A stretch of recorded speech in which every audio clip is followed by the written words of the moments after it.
Now I will be discussing mechanical peanut thresher.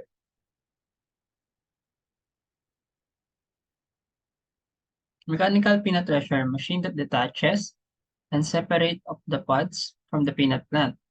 Ibig sabihin lamang nito, pinaghihiwalay natin yung mismong pods natin or mismong mani doon sa peanut plant na hindi naman natin kailangan.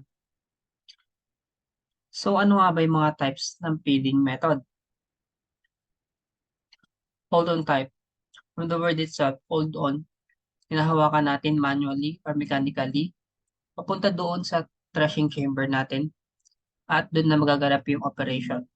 And in this case, medyo dangerous siya dahil manually, dahil mayroong chance na magkaroon tayo ng aksidente or danger sa kamay natin na hindi naman natin gusto.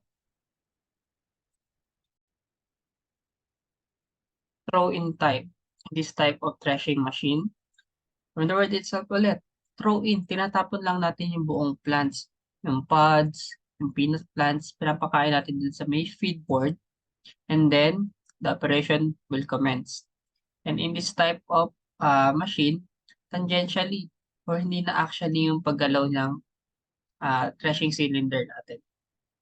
So makikita natin yung mga parts, cover, threshing cylinder, feedboard kung saan natin pinapakain yung peanut, fines discharge guard, so para hindi kalat or hindi makatama habang i-discharge natin yung mga byproduct ng peanut. So blower, oscillating screen, prime mover, outlet chute, and winboard. So ano nga ba yung mga operation natin? So axial flow thresher, throw-in type of thresher, which allows the cut plant to move in helical manner around the threshing cylinder with the net effect of moving the material actually between the feeding and discharge outlet. So actually, so meaning from one point to another, nagmo-move siya. So papakain natin, dadaan sa conveyor or auger. So gaganap na yung operation, magaganap na yung threshing. So habang nagaganap yung threshing, actually siya nagmo-move papunta sa outlet chute or sa discharge natin. Ayan. So dito naman sa type of threshing or operation, through flow, tangentially na nagpo-flow yung mani natin or yung paddy rice. Makita natin dito yung concave kung saan dumadaan yung mani. Wherein cut plugs are fed between rotating cylinder and stationary concave. And the trash material straws are discharged out of the threshing chamber tangentially. So, sa part na yan, natitrash na yung peanut and matatanggal na yung mga straws and peanut plants. So, dito naman i-discuss natin yung types of threshing element. Dito yung makita natin kung saan nangyayari talaga yung pagte-thresh. Kasi may mga variation, may mga different types of threshing element. Ay i-discuss o ipapakita natin sa presentation na to. So, parallel trapezoidal spike tooth. The threshing cylinder with parallel or trapezoidal spike tooth. Makita lamang natin na may spike tooth lamang siya dun sa may mga gilid or mga ngipin ng uh, rod na nakakabit dun sa may threshing cylinder. Dito naman, slanted. Pero ganun pa rin yung configuration niya. Trapezoidal spike tooth pa rin. Parallel. Dito triangular na. So, medyo matulis na siya. So, parang mas kukuha niya na yung mga residue or mga peanut plant na i-discharge dun sa may outlet chute.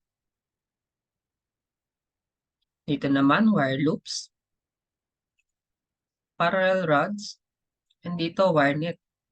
So, dito parang masasala niya na yung mga peanut and mahihiwalay niya na dito yung mga mani. So, yung sa may threshing element, may mga advantage, disadvantage sila. May mga situation na Doon lamang sila ginagamit. So ano nga ba yung mga parts and function ng ating mechanical peanut thresher? So first, threshing chamber. Part of the thresher where the pods are detached and separated from the peanut plant. So basically, dito nangyayari yung buong operation. Dito nangyayari pag-separate ng pods sa peanut plant. So threshing cylinder. Drum part of the threshing units, ito yung umiikot. Ito naman yung umiikot para matanggal sa pods and peanut plants. Magkahiwalay na sila. Dito nakakabit yung threshing element natin. So prime mover, ito yung nagpapagana sa thresher natin. Blower outlet, dito lumalabas yung byproducts sa rice paddy, straws, dito naman yung mga peanut plants. So blower regulator, ito syempre, regulate the flow of air. Idler, increase or lower the idle of the machine. Feedboard, ito naman, dito naman part ng machine na nagsisimula lahat, dito pinapakain yung peanut, minsan buo, minsan hinahawakan. So sa true flow, buong pinapakain natin sa feedboard. O doon natin nalagay yung mga peanut natin para mas separate siya sa threshing chamber.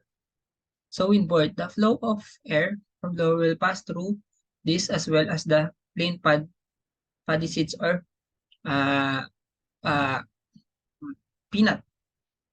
So dito dadaan yung mga hangin and yung mga malinis na peanut galing sa oscillating screen.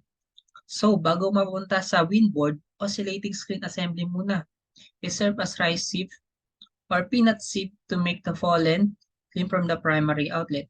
Ibig sabihin lamang nito, ito ay parang nagsasala doon sa mga malilinis at sa hindi.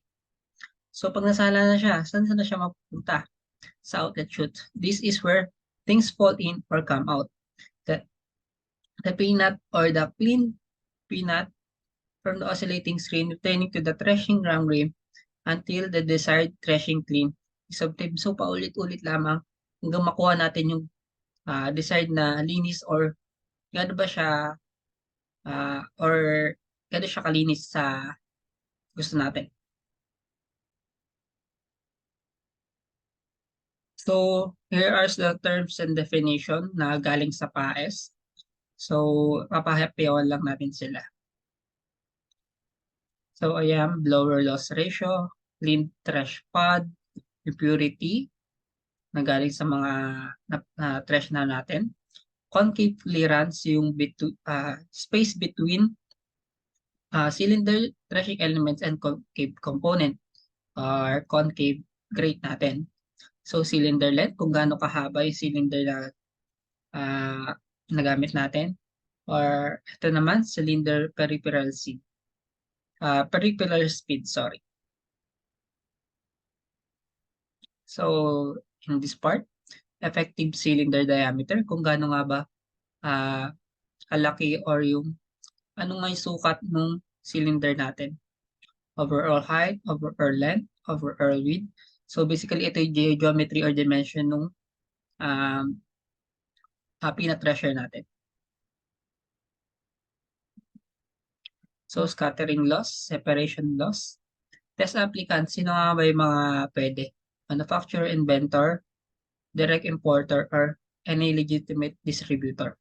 So ang thresh loss, dito yung mga hindi na trash. Ito yung ratio of weight of pods that are still attached the pegs of the plants fed into threshing. Ito yung mga nilagay natin sa thresher. Tapos, after threshing, ito yung mga hindi na thresh o yung mga losses natin. So, nalaman na natin yung types of feeding method, operation, parts and function, paano nga ba i-operate yung machine.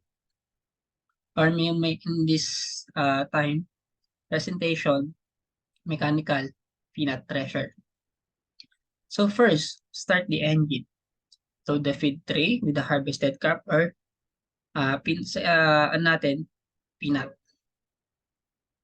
So, ayan, ipapakain na natin sa thresher natin. So, maintain maximum feeding rate without overloading the engine. So, kasi in case na makastart pa lang niya, in-overload na natin, magkakaproblema sa loob. So, adjust the blower openings to ensure sufficient airflow needed for the winnowing. Open slowly to provide air for the cleaner until a small amount of mature grain flows over the windboard. To adjust the angle of the windboard for dry peanut, the windboard should be set at the maximum inclination for the threshing wet peanut. The inclination for threshing wet peanut, the inclination of the windboard must be reduced. So basically dito pag dry, na naka-maximum inclination para makuha natin yung ah, peanut sa outlet chute. So always use stick to remove clinging sauce from the oscillating screen para maprotektahan natin yung kamay natin sa mga possible injuries. Ayan. So in this presentation, napakita namin kung ano nga ba yung mga parts and operation ng isang mechanical peanut thresher. Ito lang yung mga basic operation na need para mapagana yung mechanical peanut thresher natin. Ayan. So, thank you po sa pakikinig.